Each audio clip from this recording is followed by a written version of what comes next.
મન મરકટ સમાન છે, મન ધજાની પૂંછડી જેવું છે, અને એ મન શાંતિથી બેસી જાય કથાની અંદર, એટલા માટે મંગલ આચરણ છે.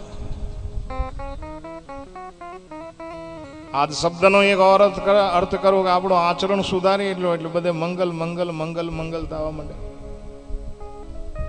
આચરણ સુધારવું પડે.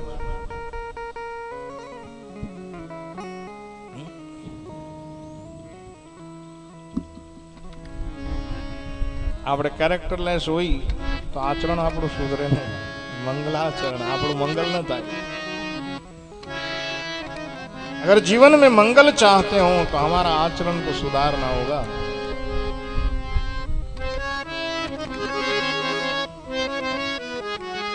અને જેનું આચરણ સુધરી ગયું હોય સાહેબ એને પછી જીવન સુધરી જાય. આપણે ત્યાં થોડી ઘણી કહેવતો છે, એ બધું સુધરવું જોઈએ, બગડવું ન જોઈએ. દૂધને ગરમ ન કરું ને તો બગડી જાય, એમ આપણું આ જીવન છે એને થોડુંક ગરમ કરવું જોઈએ, તપાવવું જોઈએ. તપની અંદર રત રહ્યો. अगर जीवन में तपश्चर्या होगी तो आचरण हमारा मंगल बनेगा.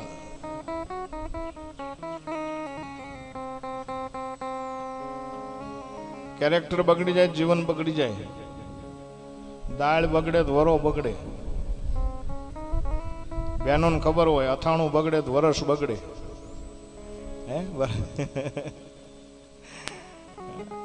જેની દાળ બગડે એનો વરો બગડે. હા, અથાણું બગડે એનું આખું વરસ બગડે. અને જેનું જીવન બગડે એનો આખો ભવ બગડે.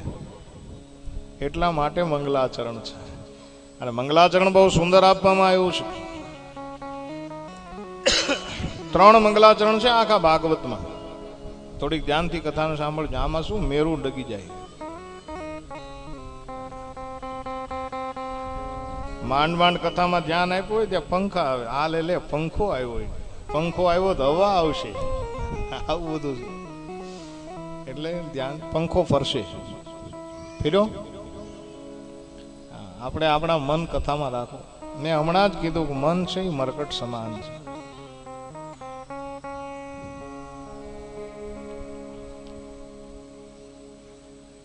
મેરું ડગી ન જવા જોઈએ.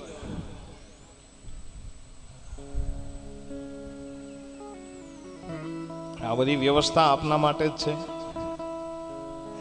એટલે શાંતિથી બધા. 3 મંગલાચરણ. આરંભનું મંગલાચરણ, મધ્યનું મંગલાચરણ અને અંતનું મંગલાચરણ.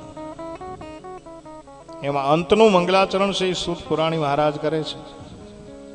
મધ્યનું મંગલાચરણ શ્રી સુખદેવજી મહારાજ કરે છે. અને આરંભનું મંગલાચરણ વેદ વ્યાસ કરે છે.